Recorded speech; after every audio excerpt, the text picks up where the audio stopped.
Sejam todos bem-vindos ao meu canal Encantos do Evangelho. Hoje nós iremos estudar o capítulo 8, Bem-aventurados os que têm puro o coração.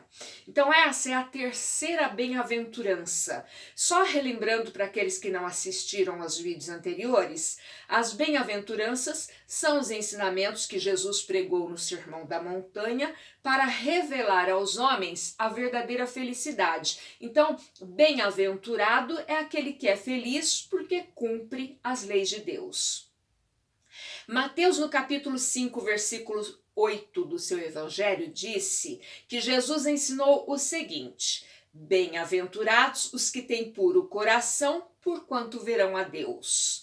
E Mateus, no capítulo 10, versículos 13 a 16, contou que apresentaram-lhe então algumas crianças, a fim de que ele as tocasse. E como seus discípulos afastassem com palavras ásperas os que lhe apresentavam, Jesus, vendo isso, zangou-se e lhes disse: deixai que venham a minhas criancinhas e não as impeçais, porquanto o reino dos céus é para os que se lhes assemelham.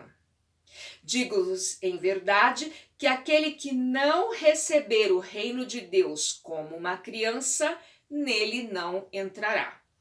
Então, que lição nos transmite essas duas passagens? Que o reino dos céus é conquistado por aqueles que têm puro coração e que Jesus tomou a criança como símbolo de pureza porque ela ainda tem gestos inocentes, desprovidos de maldade.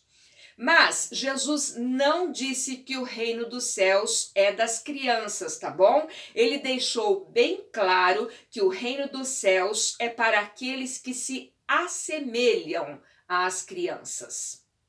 Olha, gente, as crianças, elas não são almas recém-criadas por Deus. São espíritos com certa experiência e desenvolvimento, pois já viveram muitas vidas anteriormente. Então elas trazem na bagagem espiritual as consequências dos seus erros e dos seus acertos. E nós precisamos ajudá-las a corrigir os seus erros, ajudá-las a quitar os seus débitos. Então nós não podemos negar que existem crianças invejosas, crianças más, crianças boas, caridosas, crianças orgulhosas, vaidosas demais. Não é? Então elas precisam de educação. Nós não podemos fechar os nossos olhos e dizer: isso é coisa de criança, para algumas atitudes que os nossos filhos venham a tomar.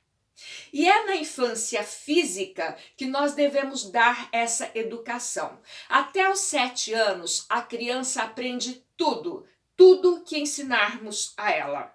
Depois, vai ficando um pouquinho mais difícil, porque ela vai se afastando, se desligando cada vez mais do mundo espiritual e se ligando cada vez mais ao mundo material. Então, os seus vícios morais, aqueles que ela trouxe na bagagem, vão se acentuando, não é? Ela vai adquirindo cada vez mais identidade.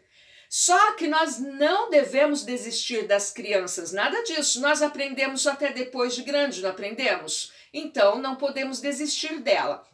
Mas quando os pais perceberem na criança um desvio de comportamento, é o momento de agir como um jardineiro atento. Não é? Num jardim em formação, quando nós percebemos a erva daninha, nós não cortamos, não podamos imediatamente. Com os nossos filhos, a mesma coisa. Como que nós fazemos isso? Através do diálogo. Então nós temos que conversar com os nossos filhos, mas sempre lembrando que nós não somos os seus amiguinhos. Nós somos os pais. Pessoa amiga e de confiança, sim, mas nós temos autoridade sobre eles porque viemos primeiro.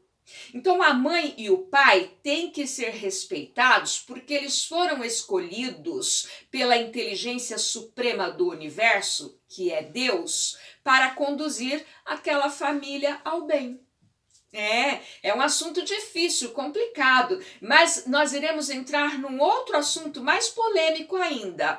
Por isso, eu peço desculpa a vocês, caso a minha voz, as minhas palavras sejam um pouco duras, mas porque não é minha intenção magoar nem ofender ninguém, mas nós precisamos tocar nesse assunto, tá bom? Então, Mateus, no capítulo 5, versículos 27 e 28 do seu evangelho, disse que Jesus ensinou o seguinte: aprendestes que foi dito aos antigos, não cometereis adultério. Eu, porém, vos digo que aquele que houver olhado uma mulher com mau desejo para com ela, já em seu coração cometeu adultério com ela. Então, quando falamos em adultério, nós logo pensamos em traição, desrespeitar a relação de amor que existe entre duas pessoas, não é isso mesmo? Pois bem, no Brasil, o adultério deixou de ser crime no ano de 2005. Então eu faço duas perguntas para vocês. Se não é crime, se é lícito, se é legal, eu posso fazer? E a outra, se eu só pensei, não fiz, estou infringindo alguma lei? Então nós vimos que perante a lei dos homens, o adultério não é mais crime, mas nós estamos falando das leis de Deus, não é mesmo? E nem tudo que é legal é moral. Nem tudo que é legal é moral. Paulo de Tarso disse o seguinte: todas as coisas me são lícitas, mas nem todas as coisas convêm. Algum tempo atrás, os supermercados ficavam abertos 24 horas. Então era lícito, era legal eu levantar às 3 horas da manhã e ir no supermercado. Mas não me convinha, porque eu poderia ser assaltada no caminho. Então, eu não fazia. Se não me convinha, eu não fazia. Então, em várias situações, nós precisamos analisar antes, ter bom senso para ver se nos convém. Adultério. Jesus costumava empregar essa palavra para designar não só toda ação má, mas todo e qualquer pensamento mau.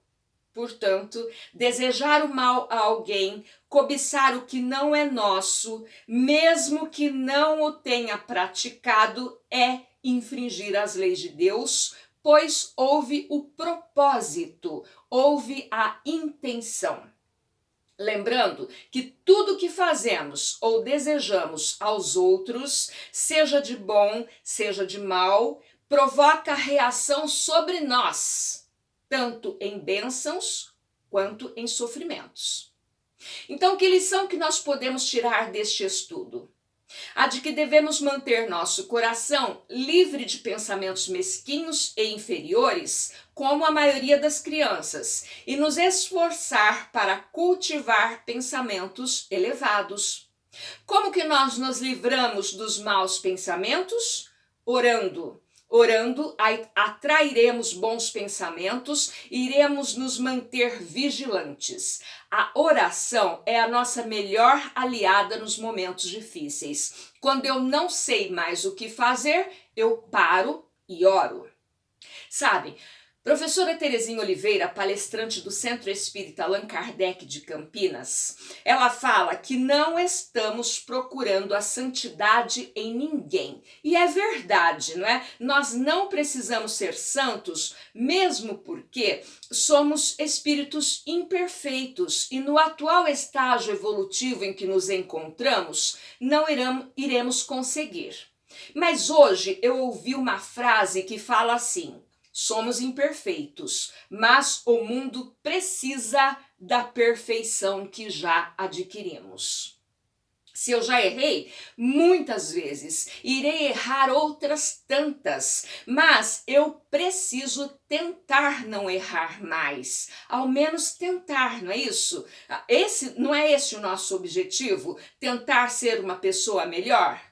Então, gente, nem tudo que é legal é moral. Eu tudo posso, mas nem tudo convém. Ser legal com aquela pessoa que me ama, que dedica sua atenção, seu tempo, seu carinho só para mim, é importante sim, pensem nisso. Respeitar o outro como queremos ser respeitados. E lembrando que não estamos falando somente de relacionamento entre pessoas. Adulterar serve também para adulterar a gasolina, a assinatura naquele contrato, naquela folha de cheque. O vazamento de informações sigilosas é uma adulteração no nosso direito. Quando adulteramos algo, alguém imediatamente vai sentir aquele malefício que causamos. E isso nos leva direto à lei de causa e efeito, à lei do retorno. Então, quando eu faço ou penso em fazer alguma coisa escondida, eu já sei que estou fazendo errado, então eu não faço. Temos que ter coragem para admitir quais pensamentos estão passando por nossa cabeça e mais coragem ainda para dizer não. Não é isso que eu quero para a minha vida, então não é isso que eu quero para a vida do outro também. Bem, hoje nós iremos ficar por aqui porque o capítulo é grande, então nós continuaremos na semana que vem. Espero vocês, fiquem com Deus e coragem, porque Deus confia em nós. Tchau!